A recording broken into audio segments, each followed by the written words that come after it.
చలి పెరుగుతున్న వేళ నల్గొండ జిల్లా కేంద్రానికి సంబంధించి ఏదైతే నిన్న మొన్న కొంచెం ఎండ ఉన్- ఎండ ఉన్- ఉన్నట్లు కూడా మనం చూస్తూ ఉన్నాం. దాదాపుగా ఈరోజు ఏదైతే టైం 8 కావస్తున్నప్పటికీ 5 నుంచి 8 వరకు సెంటిగ్రేడ్స్ పెరుగుతూనే ఉన్నాయి.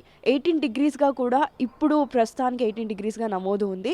నిన్న మొన్న ఈ సిచ్యువేషన్ లేకుండే. దాదాపుగా నా వెనక బ్యాక్గ్రౌండ్ మీరు చూసినట్లయితే ఎక్కడికక్కడ పొగమంచుతో మొత్తం అక్కడ కొండ ఉంటుందన్నమాట.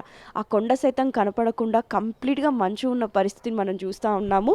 ఇళ్ళ నుండి ఎవరు బయటికి రావాలన్నా, వాహనాలు తీసి బయటికి వెళ్ళాలన్నా కూడా వాహనానికి మధ్య కనిపించదు కాబట్టి పొగమంచు మొత్తం కప్పేస్తుంది కాబట్టి ఎవరు బయటికి రాని పరిస్థితి. ఈరోజు మరొక 3 రోజులు ఇలానే ఉంటుందని కూడా వాతావరణ శాఖ రీసెంట్గానే నిన్న మొన్న మనకు తెలియజేశారు. ప్రజలెవరూ కూడా ఈ యొక్క హెవీ వెహికల్స్ కావచ్చు, మోటార్ వెహికల్స్ కావచ్చు చూసుకొని నడపాలని. ఆ మంచు కూడి ఉన్నందువల్ల కూడా దాదాపు కనిపించదు కాబట్టి ముసలి వాళ్ళు కావచ్చు, చిన్నపిల్లల విషయంలో కావచ్చు జాగ్రత్తలు తీసుకోవాలని కూడా సూచిస్తున్నారు.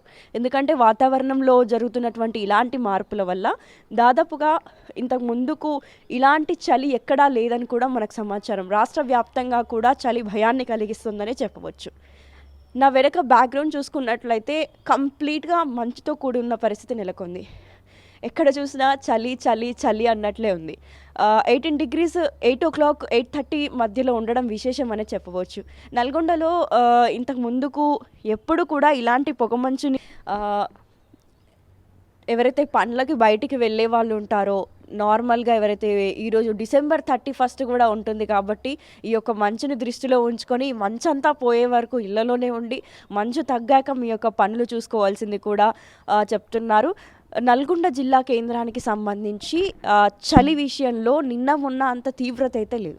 దాదాపుగా ఈరోజు ఏదైతే ఉదయం నుండి 5 గంటల నుండే మంచు కురవడం స్టార్ట్ అయింది, ఇప్పటికీ అది పోలేదు. ఎవరైతే వాహనదారులు ఉంటారో జాగ్రత్త తీసుకోవాలి. చిన్నపిల్లలు ఎవరైతే ఉన్నారో ఈ వెదర్కి బయటికి రావద్దని కూడా వాతావరణ శాఖ వారు తెలుపుతున్నారు. ఇవి వాటి అప్డేట్స్. మరిన్ని అప్డేట్స్ కోసం చూస్తూనే ఉండండి RTV. మరిన్ని వీడియోస్ కోసం ఛానల్ ని సబ్స్క్రైబ్ చేయండి. లేటెస్ట్ అప్డేట్స్ కోసం వాట్సాప్ ఛానల్ ని ఫాలో చేయండి. అండ్ లింక్ డిస్క్రిప్షన్ లో ఉంది.